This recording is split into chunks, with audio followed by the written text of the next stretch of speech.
নমস্কার। বহুদিন গ্রীষ্মের তীব্র দাবদাহের পর আজ আকাশের মুখ ভার দেখে কিন্তু আমার খুব মন ভালো হয়ে গেছে। কেবলমাত্র বর্ষা আসছে সেই কারণেই নয়, আজকে যে গল্পটি বলবো লস্ট অ্যান্ড রেয়ার রেসিপিসে, তার সাথেও বর্ষার অদ্ভুত যোগ। সেই কারণে সে প্রায় ২০ বছর আগের কথা। ভারতবর্ষের অন্যতম বৃহৎ জনমাধ্যম গোষ্ঠী আমাদেরকে দায়িত্ব দিল একটি ৫টি কর্মশালার ধারাবাহিক অনুষ্ঠান করবার। সে দায়িত্ব নিয়ে আমাদের ভারী আনন্দ। তখন কলকাতায় ঘোর বর্ষা চলছে, আকাশ অন্ধকার হয়ে জল স্রোতের মতো বয় রাস্তা দিয়ে। তার মধ্যে আমরা ৫টি কর্মশালা করব বিভিন্ন জায়গায়, কলকাতা এবং হাওড়া জুড়ে। কর্মশালার কথা তো হলো, এবার যোগাযোগ করতে হবে যারা কর্মশালা নেবেন তাদেরকে। সাথে সাথে যোগাযোগ করি রুকমাদি, রঙ্গনদা এবং গাম্পু মানে শেফ সোমনাথ ভট্টাচার্যকে। রুকমাদিকে বলি, রুকমাদি কি রাঁধবে? রুকমাদির সাথে সেই আমার প্রথম আলাপ। রুকমাদি বলে, শোন, বর্ষাকাল চলছে তো, চল একটা ইলিশ মাছ রান্না করি আর একটা পমফ্রে, খুব ভালো দেখে আনবি কেমন? আমাদের তখন উৎসাহ উদ্দীপনা প্রবল। যা রান্না হবে আমাদের সামনে তাই ছেপে বেরোবে ম্যাগাজিনে আর সংবাদপত্রে, লক্ষ লক্ষ লোকের মাঝে ছড়িয়ে পড়বে। এ কি কম কথা? আগে থেকে মাছালাকে যোগাযোগ করি, তারপর অর্ডার দিয়ে ২.৫ কেজির ইলিশ মাছ কিনে গাদা পেটি এক করে এত বড় বড় পিস করাই, তার সাথে থাকবে পমফ্রে। তখন ঘোর বর্ষা চলছে, আগেই বলেছি। সেই বর্ষা ঠেলে ভোরবেলা গিয়ে ইলিশ মাছ তুলেছি। ইলিশ মাছের সাইজ দেখে তো মন খুশি হয়ে গেছে।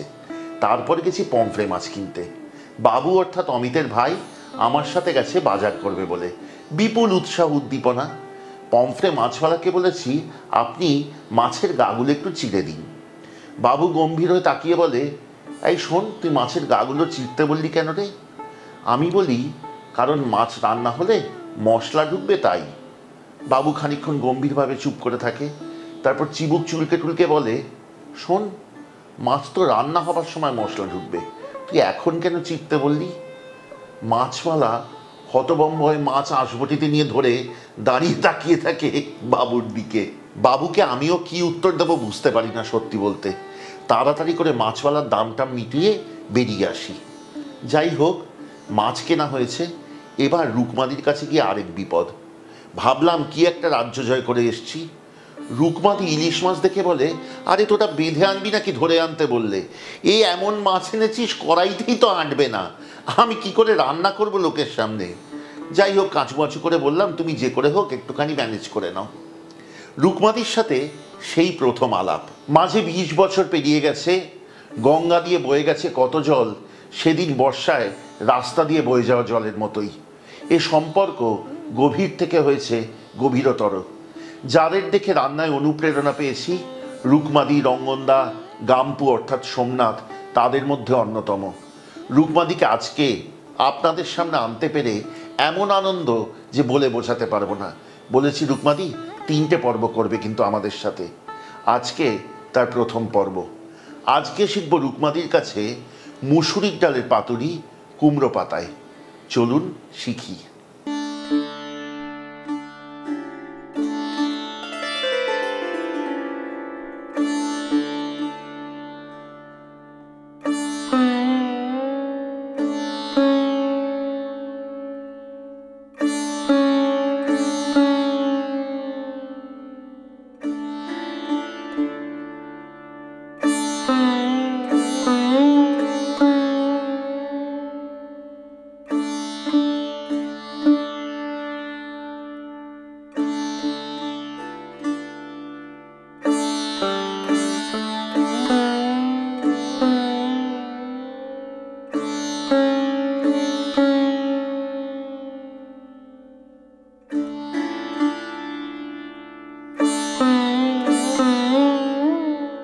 এসো রুকমাদি। চল, কি ভালো লাগছে এখানে এসে। আমার আনন্দ আরো বেশি। রুকমাদি, আজকে যে রান্নাটা শিখবো সেটা তো তুমি বলেছো মুসুরির ডালের পাতুরি কুমড়ো পাতা দিয়ে। আমরা মুসুরির ডালটা প্রায় ১.৫ ঘন্টা ভিজিয়ে রেখেছি। এবার তুমি বলো তো কি করে শুরু করব? ফার্স্টে তো মুসুর ডালটা ভিজেই গেছে, দেখতে পাচ্ছি খোলা খোলা হয়ে গেছে। এটাকে আগে মিক্সি করতে হবে, আদ বাটা।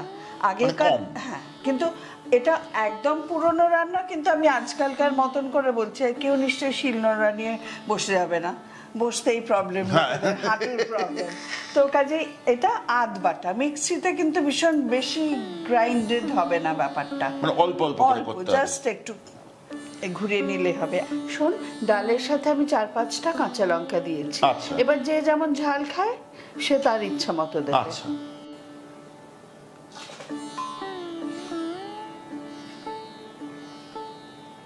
বাকি জলটা ফেলে দিয়ে, পুরো জলটা আমরা জল জলে করে বাটবো না, আবার খুব শুকনো না।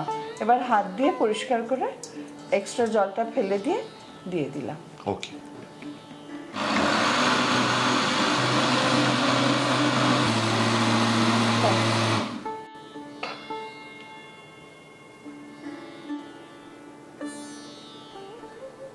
আর নেক্সট স্টেপটা হচ্ছে, এই যে মাঝারি সাইজের কিছু কুমড়ো পাতা বেছে রেখেছি, এটা আমরা কুমড়ো পাতায় করছি, লাউ পাতাতেও হতে পারে। এটা একটুখানি নুন জলে অল্প ভাপিয়ে নিতে হবে, তারপরে ওটাকে মেলে মানে জল ছড়িয়ে দিতে হবে। আর একটু দে, নুন দে।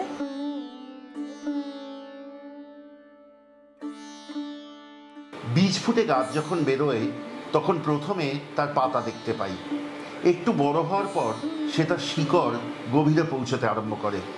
আজ যখন এই বয়সে পৌঁছেছি তখন বুঝি মানুষের জীবনও তার থেকে খুব একটা ব্যতিক্রমী নয়। আমরা অল্প বয়সে সবাই আকাশের দিকে ছুটি, কিন্তু এই বয়সে এসে মনে হয় শিকড়ের খোঁজে যাই। আজকের পর্ব সেই জন্য খুব খুব দামি আমার কাছে। আমি আশা করব আপনারা বুঝতে পারছেন কোথা থেকে এই কথা আসছে। জলটা না ফুটতে আরম্ভ করেছে, এবার সাবধানে পাতাগুলো নুন জলে দিয়ে দেবো। আচ্ছা,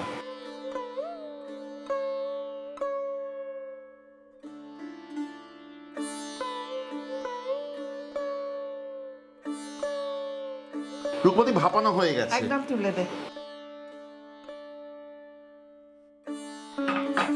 এবার পাতাগুলোকে একটু মেলে দেবো।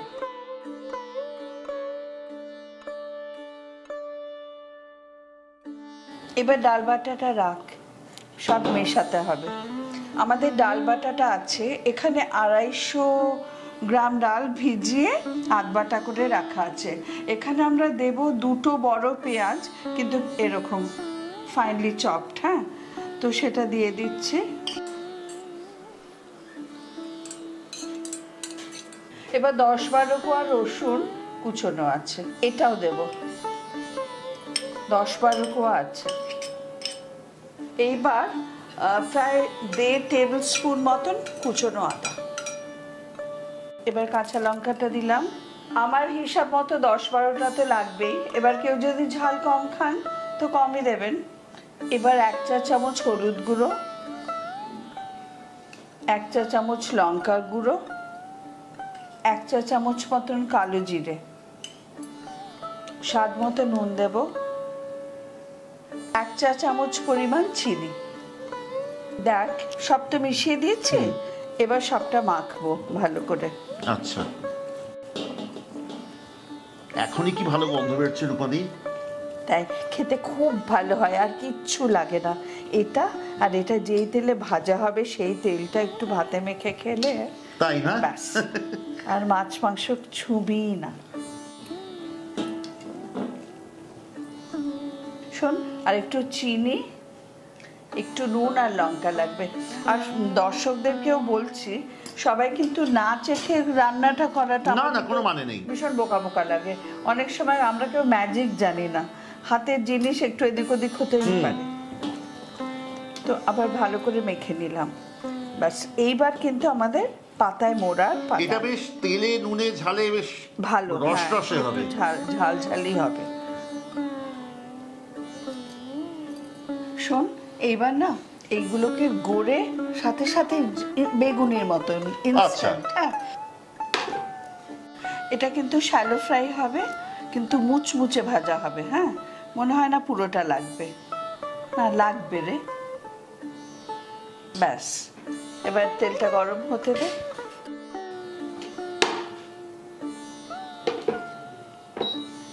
ডাল মাখা হয়ে গেছে, পাতাগুলো ভাপানো, এবার গড়ার পালা। যদি ছোট পাতা হয় 2-3টে একসাথে নিতে হবে, বড় হলে একটাই ঠিক আছে। 2টো পাতা নিলাম। হ্যাঁ, এবার ঠিক যেমন ফ্যান ফোল্ড করে না, ওই রকম ভাবে। ও মাঝখানে আবার দেব? হ্যাঁ, মানে আঠা দিয়ে দিয়ে যেমন লাগাই, হ্যাঁ, পেস্টিং।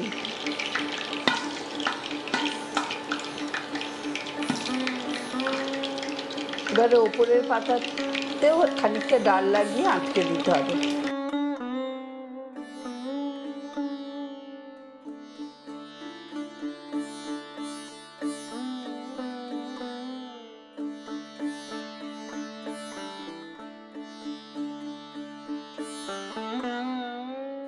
আচ্ছা, এবার এই দুটো ছাড়ছি শুভজিৎ, ভাজ সাবধানে। হ্যাঁ, এই সিল করা দিকটা উল্টো দিতে হবে। হ্যাঁ, যাতে আটকে যায়। হ্যাঁ, ঢাকা দিয়ে ভাজ, কম আছে।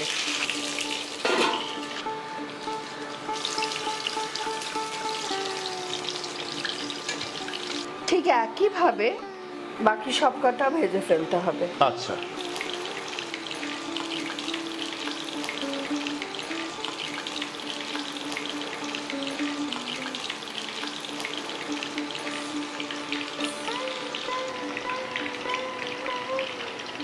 ভাজার সময় একটু হালকা করে চেপে দেবেন, যাতে কিনা জিনিসটা আরো আঁট হয়। পরে যে 3টি পাতুরি দিয়েছি সেইগুলি এবার উল্টে দেব, এবং এই রান্না করার সময় কিন্তু মনে রাখবেন আঁচ বাড়িয়ে কমিয়ে প্রয়োজন মতো এবং ঢাকা দিয়ে ধীরে ধীরে করতে হবে।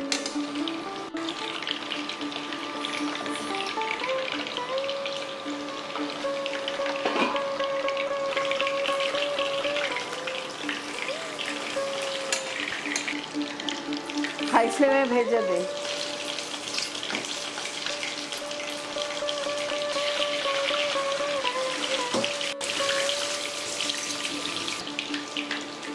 এটা তো মুসুরির ডাল তো আমিষই, আর এটা পুরোনো দিনের রান্না, এটা আমিষ রান্নার মধ্যেই পড়ে। কিন্তু তবু আমি বলছি যে এর মধ্যে যদি একটু কুচো চিংড়ি বেটে দিতে পারো তাহলে তো কেল্লা ফতে।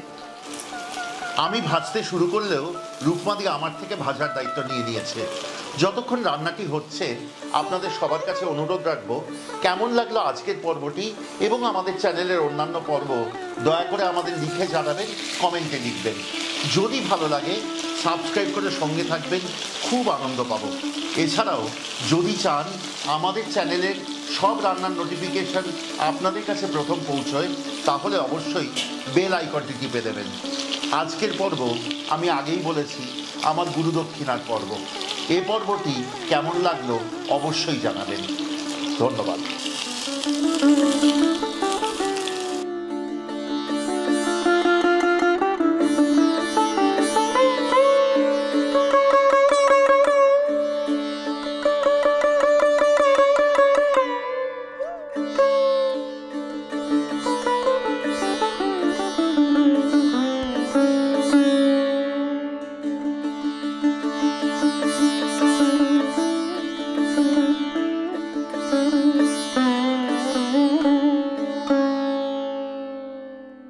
Thank you.